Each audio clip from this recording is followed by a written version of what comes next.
Let's see this question.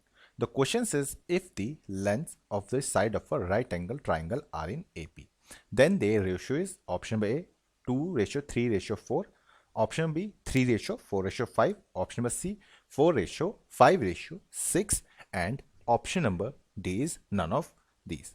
So now बच्चों, what is the key concept here? यहाँ पे हमारा कौन सा की कंसेप्ट है जो अप्लाई हो रहा है? यहाँ पे जो हमारा की कंसेप्ट है बच्चों, वो है हमारा यहाँ पे पाइथागोरस थ्योरम।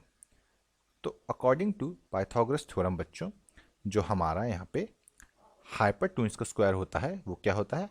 वो इक्वल्स टू होता है परपेंडिकुलर का स्क्वायर प्लस बेस के स्क्वायर से बच्चों। नाउ अब हमें यहाँ पे गिवन क्या है? हमें यहाँ पे गिवन है जो हमारी साइड हम ले लेते हैं A, B, C। ये किस में है? ये हमारे यहाँ पे AP में है। तो देन अगर ये AP में है तो बच्चों हमारा यहाँ पे एक साइड हो जाएगी A-D, A और A+D बच्चों। अगर हम यहाँ पे इसकी फिगर ड्रॉ करें तो अगर ये हमारा राइट एंगल ट्राइंगल है और ये है, इसको हम मार्किंग कर देते हैं A, B एंड C बच्चों। तो हमारे यहाँ पे लॉन्गेस्ट साइड क्या है? ये हो जाएगी A+D, हाइपोटेन्यूज ये हो जाएगा A-D और ये हो जाएगा A।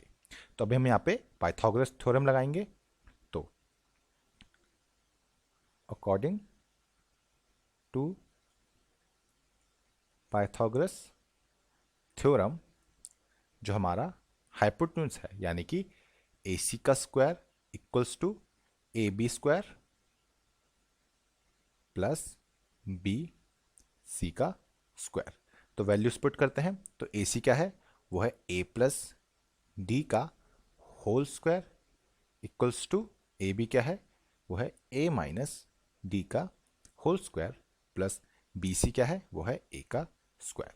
अब यहाँ पे बच्चों हमारे एक फॉर्मूले होते हैं जो होता है A-B का होल स्क्वायर, वो होता है A square plus B square minus 2AB। Similarly एक और फॉर्मूला होता है जो होता है A+B का होल स्क्वायर, वो होता है A square plus B square plus 2AB। Now ये हम पे यहाँ पे फॉर्मूलेज होते हैं। तो यहाँ पे हम फॉर्मूले अप्लाई करते हैं तो ये क्या हो जाएगा? ये बनेगा A square plus D square plus 2AD और ये क्या बन जाएगा? ये बन जाएगा हमारा A square plus D square minus 2AD plus A square.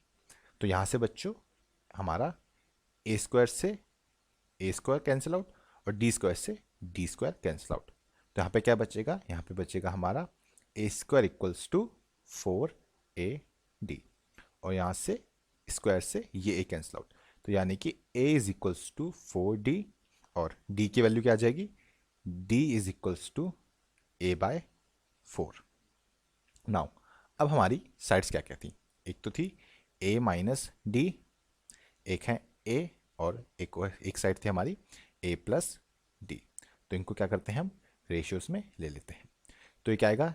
A-D की वैल्यू रखेंगे तो वो क्या थी? A/4 रेशियो, ये A आ जाएगा रेशियो A प्लस A/4। यहाँ पे एलसीएम लेंगे तो क्या बनेगा? ये बनेगा 3A/4 ratio A ratio 5A/4।